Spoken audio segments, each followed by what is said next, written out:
Enzim sebagai katalis untuk reaksi yang terjadi pada tubuh manusia, hormon untuk regulasi sistem tubuh manusia, antibodi sebagai perlawanan terhadap infeksi, reseptor kontraksi otot, dan masih banyak lagi contoh yang menggunakan protein dalam menjalankan fungsi tubuh manusia. Untuk menjalankan fungsinya tersebut, protein harus tersusun secara sempurna ke beberapa struktur kompleks, yang merupakan kumpulan dari beberapa asam amino.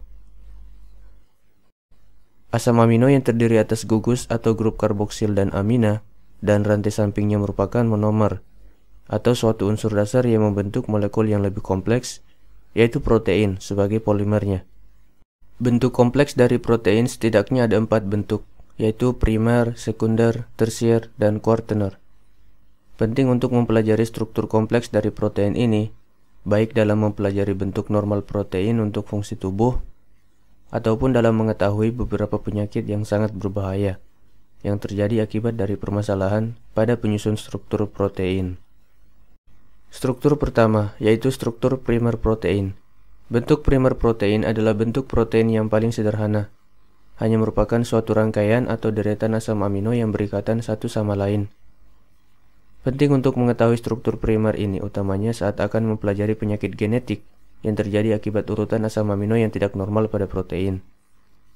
Rangkaian asam amino pada struktur primer biasa juga dituliskan atau diilustrasikan dalam bentuk 3 huruf atau 1 huruf sebagai representasi setiap asam amino penyusunnya. Pada susunan kompleks protein, terdapat ikatan sebagai pengikat tiap asam amino yang satu dengan yang lainnya.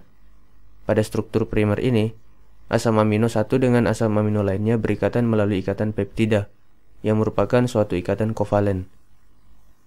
Ikatan peptida ini menyambungkan antara terminal ujung gugus karboksil dari asam amino yang satu ke terminal ujung gugus asam amino yang lainnya, dan begitu seterusnya, saling mengikat antara N-terminal dan C-terminal, dari satu asam amino ke asam amino yang lain.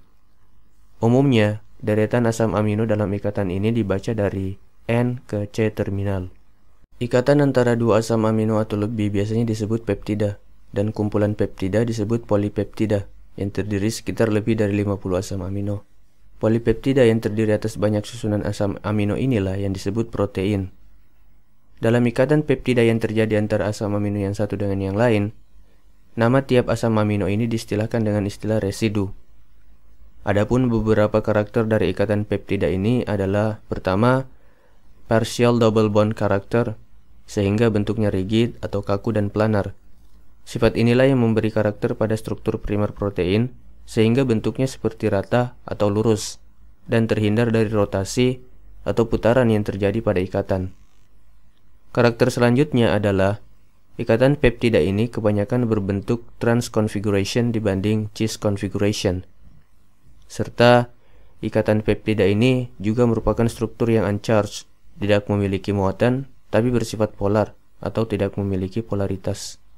Kesimpulan pada topik kita kali ini adalah terdapat 4 bentuk struktur protein, yaitu primer, sekunder, tersier, dan kuartener. Struktur primer merupakan struktur protein yang paling sederhana, merupakan suatu susunan rangkaian asam amino. Struktur primer memiliki ikatan peptida sebagai pengikat asam amino satu dengan yang lainnya. Karakter dari ikatan peptida ini adalah merupakan partial double bond, bersifat rigid atau kaku, dan planar, umumnya dalam bentuk trans configuration, dan merupakan struktur yang tidak memiliki muatan, tapi memiliki polaritas.